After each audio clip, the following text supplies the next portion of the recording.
Tough times create strong men. You must fucking suffer. You have to suffer. You have to make that a tattoo on your fucking brain so when that hard time comes again, you don't forget it. Hard work brings great rewards. This is a reminder of the hard work and dedication that I put into everything that I've done.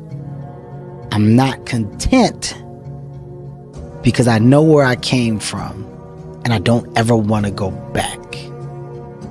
Look, I'd love to sugarcoat this thing for you. I'd love to tell you, look, you can go out here and get rich, do a couple of things. That ain't happening. You got to get real doggish. You got to get downright funky if you want to make it. Now, like I was telling you before, if you want to be ordinary, you ain't even got to listen to me. Just go on about your business. No matter how much emotion and feeling you may have or how much hurt you may have, life has to go on. Life doesn't stop for anybody. So if you don't process that and understand that, you're stuck in whatever time period you got hurt forever. Forever. Yes, sir. Yes, sir. Yes. So grudges and anger and negativity, I don't have time for it because I'm living to do so much positive things. Right. I got so much Don't bathe such in a that. positive outlook on everything else that's coming in the future. I can't stand in the past and bathe in what was wrong. Life isn't fair at all. At all. So what are you gonna do about it? I knew that no one was coming back to help me. No one's gonna miracle me to be somebody special. All my situations were on me now, and solely on me. So I had to start developing an indestructible mental toolbox. So I sat there on that couch and I realized, man, I am a piece of shit.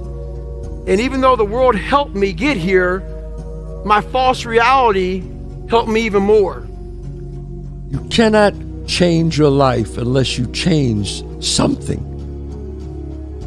If you always do what you always did, you'll always get what you always got. No matter what it is. Many times you say to yourself, I gotta lose weight, I'm too fat. And then you know what? During the day you eat at night, and then next day you get mad at yourself. Well, what do you want? What do you want? You gotta change something. You know, I've spent a lot of time in my life sitting around wanting things to change. And not being able to make them change and not thinking I could.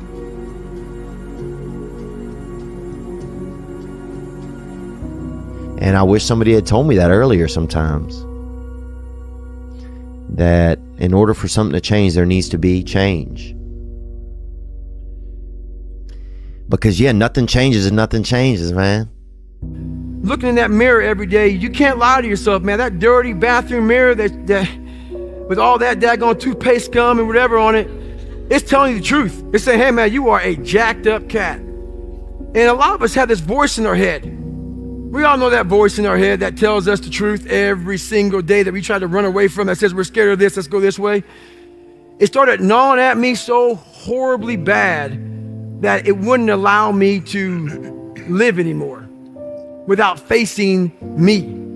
I had to go back in the dungeon. So when I tell my story, I tell it on a very surface level. I had to go down in the dungeon, the sewer where my mind used to be at, and talk to that guy.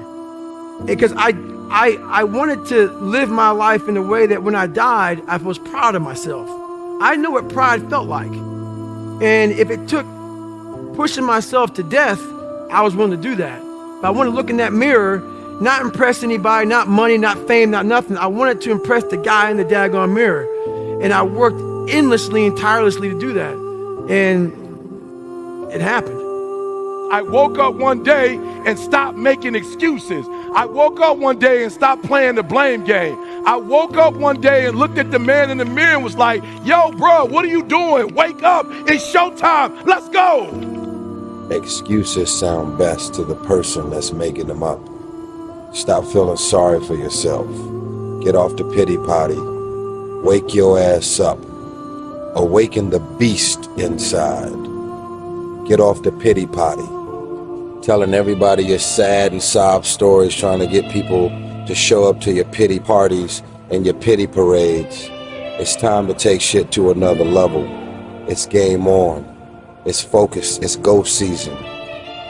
It's time for you to take advantage of the access and the resources that you have in your country and your community. You got a problem with your life, you got a problem with your environment, do something about it. If you want it, go get it. If I'm running on a treadmill and I get to mile 9 and I get complete cramp in one of my legs, and I know I've told myself I'm going to run 10 kilometers today, he goes, I will have to limp the last mile, even if no one's watching, because I can't let the demons in. And if I let the demons in, they'll show up in the 11th round of a championship fight when there's 50,000 people watching me in the audience. And I know deep in my self-story that I'm the type of person that quits when things get hard because I got off that treadmill at mile 9 when no one was watching. It would modify my self-story. The commitments we keep to ourselves and what we do when no one's watching is the most persuasive evidence that governs everything we then do every day thereafter. And this is, for me, was a huge revelation in my life because, you know, you can look at certain people in your lives that are struggling in certain situations, and oftentimes it's a result of continually unkept commitments to themselves. You can't stop. You can't quit. Trust in God. Trust in yourself. And step forward. Put one foot in front of another. Every person has the ability to put one foot in front of the other. One step at a time. Right? So like if you're saying, okay, I'm going to climb Mount Everest. You're at the bottom of the mountain and you look up and you're going, I'm not going to climb Mount Everest. Right? But if you break it down into sections and you just one foot in front of the other, one step at a time, next thing you know, you're at the top of the mountain. A lot of people, man, how do you do what you do? At the end of the day, I ask myself one question. Can I take one more step? And usually the answer is yes. So if you can answer that question and not take another step, that is real failure.